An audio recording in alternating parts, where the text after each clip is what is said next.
is really indicative of the entire study. It's narrations from the U.S.-Mexico border. These are Transfronterizo Student and Parent experiences with American schools. To start off with, let's talk about what transfronterizos are. These are border crossers. These are students who cross the border between Mexico and the United States. Often they are residents of both nations. Many times they are U.S. citizens. Sometimes they are also Mexican residents. Not always. There's a process to go through. But for the most part, in general, these are U.S. citizens. The purpose of this study was to be able to do specific work in learning about this very unique population of students. These students are bicultural, they're binational, and they're bilingual. And in that uniqueness, they create some challenges for the educational system that's in place along the border. Along the border is also its own challenge because right now we're looking at a post-terrorist strike, a post-2011 climate that's happened, which has changed over the last 15 years. So as we look at the situation for these young people who were born prior to the terrorist strikes, to see what has happened since the time of their birth and the time of them going to school. The problem statement really is here is how do educational leaders work to try to meet the needs of these students underneath all of these policies and all of the things that have gone on in this unique and this different context that's going on. My research question really comes along and asks what are these experiences that they've had and how do they narrate these, and what is different about this particular research study is many times educational leadership studies the leaders in an actual school, but in this particular study we're looking at those that have been marginalized by the school system and finding out firsthand what it is that they've identified that are those situations, or do they even identify what those situations are. In the literature review, we really see the collision of three things happening. And you're going to see this Venn diagram, and it's going to be dissected as we go through this literature for you to be able to understand that for us to be able to start, we have to really start with the place.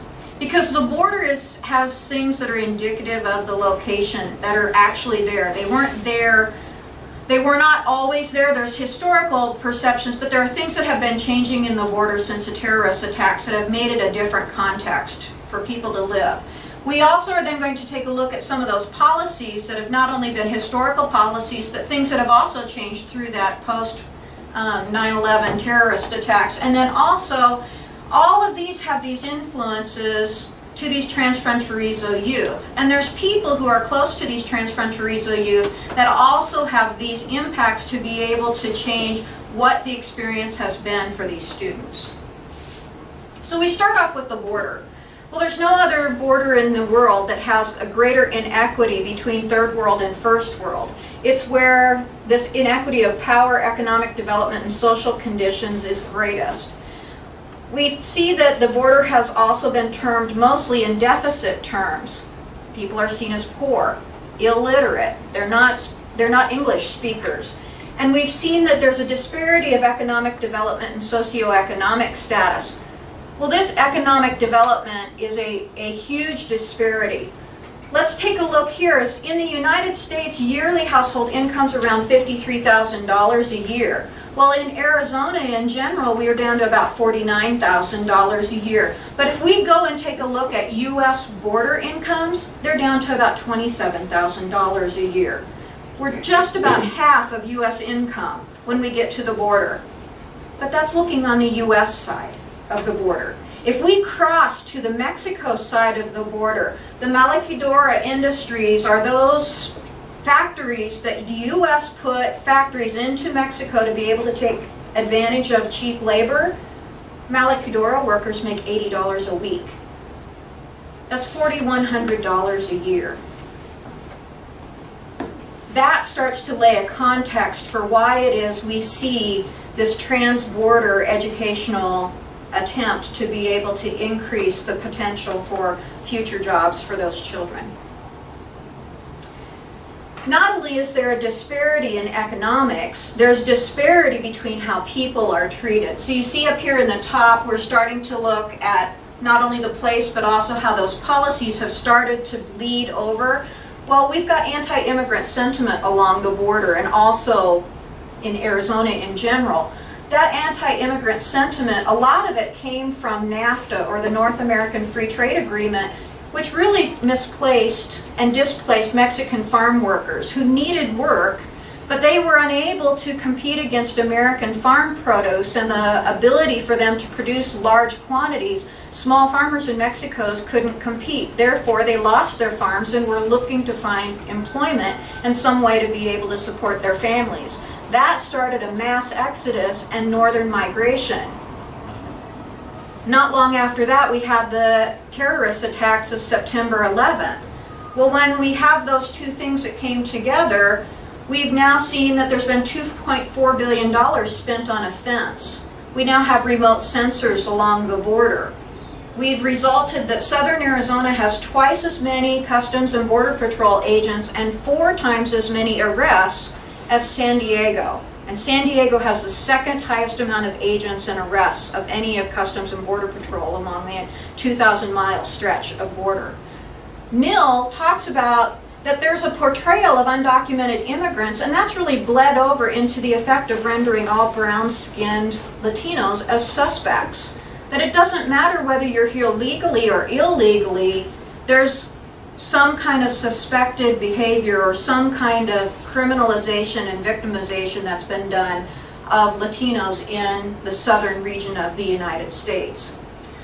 All of this sentiment has led to the addition of policies that have been put in place. SB 1070, Proposition 102, 200, and 300. And Proposition 102 is where civil defense, where undocumented immigrants are unable to be represented in civil court. 200 is where unable to have undocumented illegals or immigrants be able to get welfare, and 300 is unable to get in-state tuition and financial aid.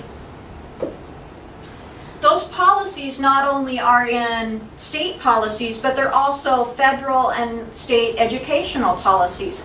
So No Child Left Behind educational policies, all students are tested in English. Well, this creates de facto language policies where students are not tested on how much they know, they're tested on how well they know English. So even if a student has only been in the United States for 2 months, they're still tested in English, even though we know they have no proficiency in English. Proposition 203, this is the English for the Children that came out of Ron Unz out of California. These are English classes that are taught using English-only instruction. This leads to segregated classrooms, and what the research tells us is that post-Proposition 203, English learners suffer a persistent and dramatic achievement gap. We've not seen that Proposition 203 has done what it's promised to do, and it's not having children learn English like we were promised. Now we see in the top again that this Venn diagram has all of the 3 influences, because there's people who are being influenced by the place as well as the policies. And some of these people who are being influenced and who also influence Transfronterizo students are their parents. Parental support, research tells us that parental support is incredibly important to the ability of students to be able to achieve in schools. Well, part of that support comes through parental aspirations. Parents, what they think their children can become is what children become. And often in Latino homes, there is a cultural perspective of education, or the teaching of certain behavioral expectations, how to have manners and how to be able to behave appropriately. However, American schools do not necessarily see that as Latino parents being involved in preparing their children for school. Often American schools have cultural expectations that are a mismatch for what Latino parents are able to do. With Latino parents having 2 and 3 jobs, or not always feeling comfortable being in the position of teacher, or often having language barriers, the American school's ideology of having parents come to school to be able to be involved, that may not be something that is the way in which the Latino parent sees themselves being involved. And so there's a disconnect between what Latino parents see themselves doing and what American schools see the Latino parents should be doing. And so there's a disenfranchisement between these two entities. Joyce Epstein's 1999 model for school, family, and community involvement is really what's considered the hallmark of this partnership. And she comes up with these 6 of ways to be able to establish these 3-way partnerships. But her entire premise was not developed for anyone who wasn't an English speaker. It also had no tenets for cultural diverse populations. As we look at other people who are influencing those Transfronterizo students and who are also influenced by the place and the policies, we have these educational leaders, and they're really caught in this very difficult position of having to meet the requirements of No Child Left Behind and Proposition 203 mandates, but they also need to be able to meet the needs of these Transfronterizo students and their parents.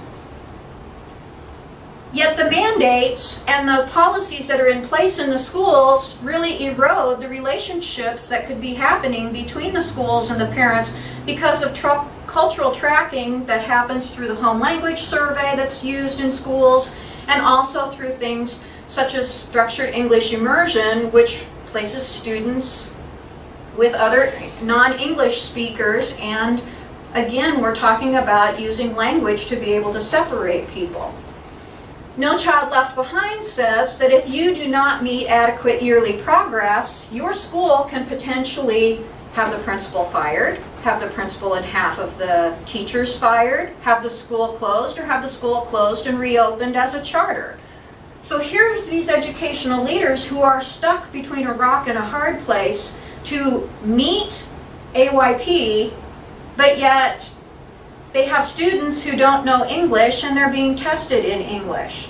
And so they're almost tasked with an impossible situation. In the complex situation that goes on with these border schools and with these families, it's very difficult to think about trying to use a simple solution to a complex problem. So the theoretical frameworks are rather complex simply because you can't come up with a simple idea to be able to have multifaceted challenges. I've used a multiple ethical paradigm simply because it provides a large selection and a wide array of different ways to be able to analyze this decision-making process that educational leaders have to go through to be able to weigh some of these difficult decisions that they have to be able to ponder when they're looking at meeting the needs of students in comparison to meeting the laws that they're required under. The ethic of justice talks about how they have to consider those laws, but yet at the same time the ethic of care talks about social justice and building trust. So it gives a chance in the ethic of critique to be able to challenge those issues and to be able to question, are things that are in those laws just, or are there inequities that are within those? So it provides opportunities to be able to look at different ways in which to make that decision-making process. Because there's only a decision that's being made through the last ethical framework, at some point in time, action needs to be taken. And if we're going to take action in border communities, we have to find a way to be able to move forward. I have chosen Furman's ethic of community, that once we take a look at the multiple ethical paradigms, moving into the ethic of community, which takes into consideration all 4 of those multiple ethical paradigms, and then talks about building communal process or building consensus within groups. I see that the way to be able to get action to happen in border communities is to create community cultural wealth, which takes the strengths of the local Latino communities and could put it into some communal practice that would utilize the historical aspects, the contextual aspects, and the knowledge and wisdom that the local individuals have to be able to then move those educational leaders into doing something that's culturally appropriate and contextually appropriate to what has gone on recently or in the past for that particular community or that particular school. The methodology that I used in my research was a critical ethnography. I started in January of 2013 and finished in August of 2015. There were 7 Transfronterizo teens. All but one of them I interviewed twice. There were 9 parents of those teens. I used semi-structured interviews. Since the parents, almost all of them spoke Spanish, I conducted all of the interviews through an interpreter. And then I also had all of the interviews transcribed through a Spanish speaker.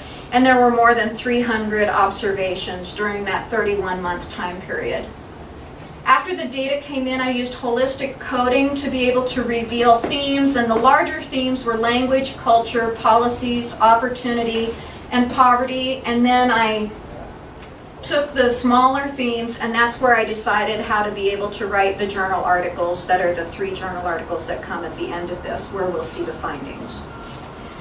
To be able to determine a transfronterizo from an immigrant, because in the literature there really isn't a lot of distinction between the two, I came up with an amalgamation approach to be able to make a defining experience that made what those transfronterizos do per day, in the day.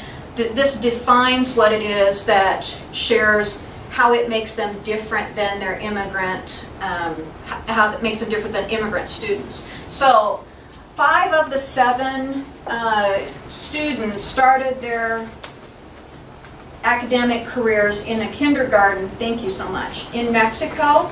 This kindergarten had a partnership with an American elementary school, so that this kindergarten specifically catered to Mexican parents who wanted to have their children attend school in the United States. But this is actually in Amigo, Mexico. Students wait at the border to cross by car or on foot. So when they get to 1st grade, this is where they start. So, of course, the very young children, most of the time their parents take them to school, but as the children grow older, they will walk to school. And so this is where multiple other journal articles can be written, because there's stories that the students will tell you about all the things that happen while they're waiting in line. At the checkpoint, the students are asked for their visa or passport, and they state their business to the Customs and Border Patrol agent each day. When the children are alone, this is when the agents can sometimes ask them questions and the children don't know what to answer because they're not really sure what the agent wants, and sometimes they just get nervous and answer anything. When the children leave the checkpoint, the parents, when they're walking and going to school on their own, or sometimes parents don't have a visa to be able to accompany the children, this is what the children see as they start to walk away. Now, the closest school to the border checkpoint is a mile away. Some of the schools are over 3 miles away. From the amalgamation summary, I want you to just realize that the immigrant experience is very different than the transfronterizo experience. And that's because the way in which our laws in the United States treat transfronterizos influence them differently than the way in which the laws are for undocumented immigrants. And the situation is that these children don't have parents who are living in the United States. So these don't have immigrant parents who, their parents don't have any desire to necessarily assimilate to American culture. Their parents are going to live in Mexico and stay in Mexico, speak Spanish, and continue with their cultural roots. But the children cross the border each day. And so it creates this incredibly unique situation where the children go and are acculturated into an American school and learn the 2 languages, but then they come home and are back into a Mexican lifestyle. However, the issue is in Arizona is that we have a residency requirement. So that crossing of that border also becomes an issue because the state wants to have a physical residency for each student. So the parents, to be able to get their child to go to public school, give guardianship up of their child. However, Many of the children are 8 or 9 years old, and the child gets homesick and wants to come home during the week. And if they cross during the week, then they can suffer discrimination as they go back across, because Border Patrol and Customs will sometimes hassle them as they cross to be able to go back to school the next day. So our laws against the undocumented immigrants don't apply to the transfronterizos because they're often U.S. citizens. But our U.S. policies work against the transfronterizos because we're trying to enculture them into an American policy, and we're also trying to teach them English, yet they haven't decided yet whether they're going to be Mexican citizens or U.S. citizens or where they're going to live. They just are using their rights as citizens to be able to get an American education. So it makes this a very unique set of research. The first article is co-authored with Dr. Koyama, and we talk about borderland parentocracy. And this is parents who are advocating for their children's education. And as I've talked, you can start to see that this whole ideology around citizenship is this our parents, the way in which they're looking to advocate for their children's education. And so Mexican parents along the border, they're using this dual citizenship as a way to be able to get opportunities for their young people. Just the mere fact of having U.S. citizenship right there at the border has about a 77.8% graduation rate, whereas their Mexican counterparts, 53.4% are graduating from high school. So just U.S. citizenship is showing that much of an increase. In this journal article, we talk about how parental expectations matter. In fact, of the 4 tenets of parental involvement, parental expectations are the most important. Immigrant parents have higher expectations than U.S. parents, and this is specific for first-generation immigrants. We know that Latino parents have aspirations equal to those of non-minority parents, and prolonged discrimination diminishes these parental aspirations and expectations. So if we can figure out a way to stop the discrimination, we can figure out a way to keep these aspirations high, and yet all at the same time, we are perpetuating in our schools this ideology that Latino parents aren't interested. But we know that that's not true, because we're seeing that there's this parentocracy. Brown talks about child's education is increasingly dependent upon wealth and wishes of parents rather than ability and efforts of pupils. It's how much you can advocate for your child is how well your child's going to do, not exactly how smart your child is. Well, for Mexican parents, that puts them at a disadvantage, because in the middle-class school norms, these Mexican parents don't necessarily have the language skills or the tools to be able to navigate within the American school system to do for their children the same thing that white middle-class parents are able to do. Therefore, we know that Mexican parents have high expectations and that they're using a border-style type parentocracy, but they don't have as many advantages as others have. So as we look at the opportunities that our mothers talk about, P.S. talks about since they were born in the United States, as long as they have a promise of future, they'll continue to study over there. Sophia says that's really why all of us who live in the border send our children to school in the U.S., because the Spanish is already spoken at home, but we want them to learn English very well. There's work opportunities that happen for these young people. And Santiago, the fathers talk here, and they say, even if you stay here in Mexico, especially here in the border, because here in order to find a good job, you need to know English. And Jesus says the chiefs of the companies that stay here in Mexico are people that come from the United States, and a lot of them don't speak Spanish, and they need people that speak 2 languages. Then we move to the second article, which is about deculturalizing U.S.-Mexico Transfronterizo students. And this looks more specifically at the macro education policies. This is No Child Left Behind in Proposition 203 and how it inequitably serves these Latino Transfronterizo students who are looking for an American education. We see that Latino student test scores are lower in all subject areas. And Green talks about how, compared to whites, elementary students are 2 years behind, middle school they're 3 years behind, and high school they're 4 years behind. Spring talks about deculturalization as the educational process of destroying a people's culture and replacing it with a new culture.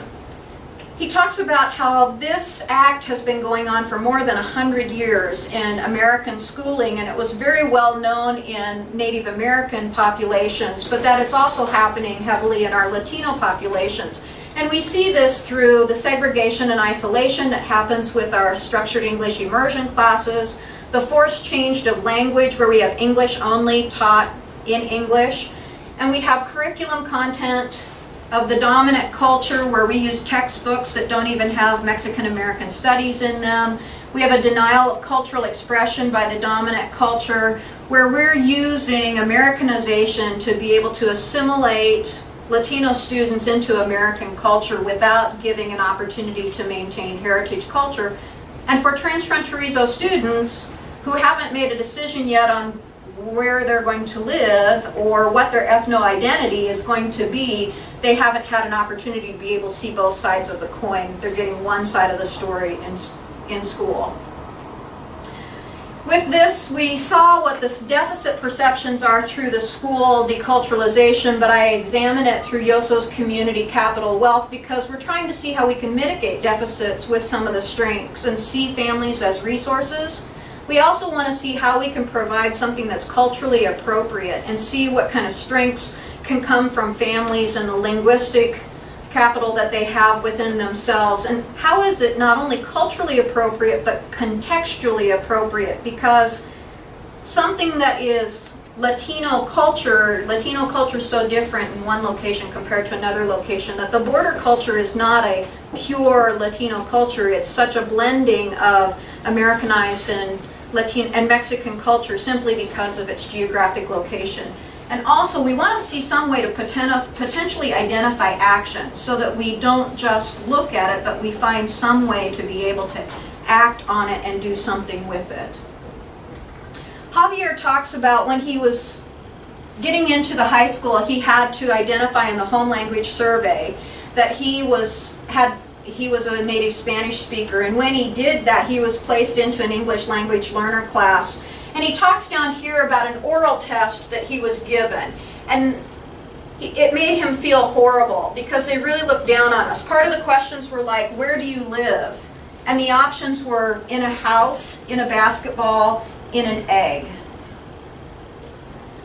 They showed him pictures as he came into high school.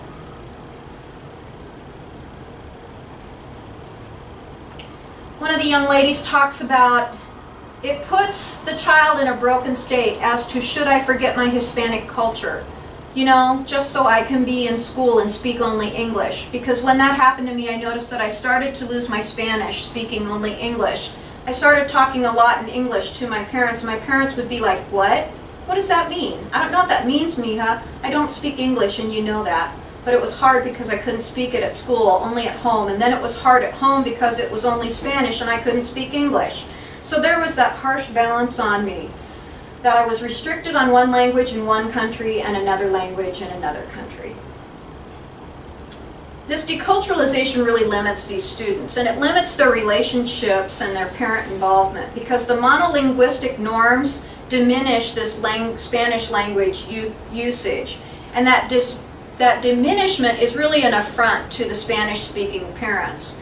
And that disengages the students and the parents from the school. And I think that as we get closer here, probably what was said wasn't as important as what wasn't said in the research. And what wasn't said is that none of the parents or students discussed a relationship with anyone at the school. The parents want to help their students, and they want to communicate with the school, but they're not comfortable making contact with anyone. The last journal article is Between the Border and Mandated Hard Places. This really talks about the educational leader's point of view, which talks about current No Child Left Behind in Arizona policies, really place student accountability on one side and the needs of Latino Transfronterizo students on the other side. No Child Left Behind requires English testing, and it also requires adequate yearly progress.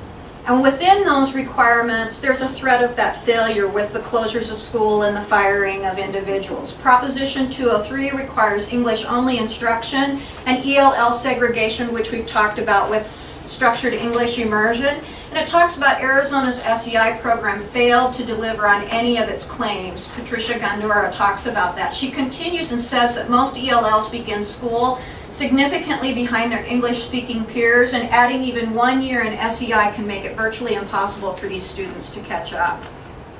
Again, I use the multiple ethical paradigms. In the end, note, none of the parents reported any relationships with school. None of them shared any positive relationships with the school or positive experiences with a teacher or administrator. The parents had concerns that the teacher contacted them only when there was a problem. So Santiago he says, when something's not good, the grades, and then need to go to speak with the teacher, but only in this time between, no, only when we receive the grades and the grades are not good or low. They don't have a mind to offer feedback between to receive the grades, if the child is improving. Sophia labels this inequitable treatment as overt discrimination. She says, we risk so many things when we take our children to school because it's our most highest concern of every Mexican parent, is to send them across the border. We risk ourselves to the discrimination. And Javier talks about how that mistrust really manifests itself. And he says many people, when filling up applications, recommend you don't say your primary language is Spanish, even though it is. Because once you say you don't speak English as your primary language or as your native language, you'll be put to the side. Mistrust exists. The communication between English and Spanish is complicated by the English-only policies. Language difficulties really transcend the academics, and they're functions of communication, and that really hinders the relationship building. My recommendations come down to that. Community capacity building could really mitigate some of these issues for the educational leaders, but it's the rebuilding of trust that's key to the future parental involvement. And so at this point, I just want to say a thank you to my advisor, Jill, and also to my former advisor, Dr. Who would have loved to been like Yes. Those are, I thought about that.